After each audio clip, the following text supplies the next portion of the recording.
লেখাপড়ার গণ্ডি পার করে চাকরিতে ঢুকতে চান না অনেকেই। ৯টা-৫টার গতানুগতিক জীবন নয়, তারা চান নিজের দক্ষতা ও ক্ষমতাকে কাজে লাগিয়ে নতুন কিছু করতে। তবে ব্যবসা শুরুর আগে অনেক রকমের চিন্তাভাবনা করা প্রয়োজন। যে ব্যবসায় নামছেন, তাতে কত টাকা বিনিয়োগ করতে হবে, এর রিটার্ন কত পেতে পারেন, বাজারে চাহিদা রয়েছে কিনা এবং অবশ্যই বিনিয়োগে ঝুঁকি কতটা, এই সমস্ত দিকগুলি বিচার করার পরই কোনো ব্যবসায় নামা উচিত। তবে বাকি দিকগুলি সামাল দিতে পারলেও ব্যবসা শুরুর জন্য প্রথমেই যে মোটা পুঁজির দরকার, তা অনেকে জোগাড় করতে পারেন না। সেই কারণে অধরাই থেকে যায় স্বপ্ন। তবে অল্প টাকায় কি ব্যবসা শুরু করা যায় না? এমন বহু কাজই রয়েছে, যাতে তুলনামূলকভাবে অল্প টাকা বিনিয়োগ করেই কম সময়ে অনেক লাভ করা যেতে পারে। এমনই কিছু ব্যবসার খোঁজ রইল। ১. ফটোগ্রাফি। অনেকেরই ছবি তোলার শখ থাকে। যদি ছবি তুলতে আপনি দক্ষ হন, তবে একটি ক্যামেরা, লেন্স, ট্রাইপড ও অন্যান্য সামগ্রী কিনেই আপনি প্রফেশনাল ফটোগ্রাফির কাজ শুরু করতে পারেন।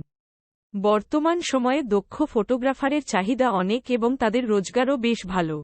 লাখ দেড়েক বা ২ খরচ করেই আপনি ভালোভাবে এই ব্যবসা শুরু করতে পারেন। বারবার বিনিয়োগ করারও প্রয়োজন পড়বে না তাতে। ৪. সবজি। প্রতিদিন রান্নার জন্য সবজির প্রয়োজন। তবে কর্মব্যস্ত জীবনে সকলের পক্ষে বাজারে যাওয়া সম্ভব হয়ে ওঠে না। তাদের ভরসা তখন অনলাইন শপিং অ্যাপ। আপনি ১ লক্ষ টাকারও কম বিনিয়োগ করে সবজির ব্যবসা শুরু করতে পারেন। অনলাইন বা অফলাইন দুই মাধ্যমেই এই পরিষেবা দিতে পারেন। এতে লাভের পরিমাণও অনেকটাই থাকবে। ৫. Event management. বড় বড় অনুষ্ঠানের আয়োজনের জন্য কেউ আর নিজেদের কর্মক্ষমতা নষ্ট করেন না। তারা ভরসা রাখেন ইভেন্ট ম্যানেজমেন্ট সংস্থাগুলির উপরে।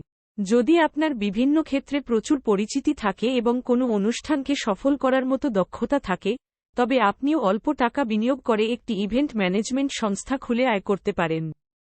৩. ইলেকট্রনিক খেলনা। বাচ্চাদের কাছে সবসময়ই প্রিয় খেলনা।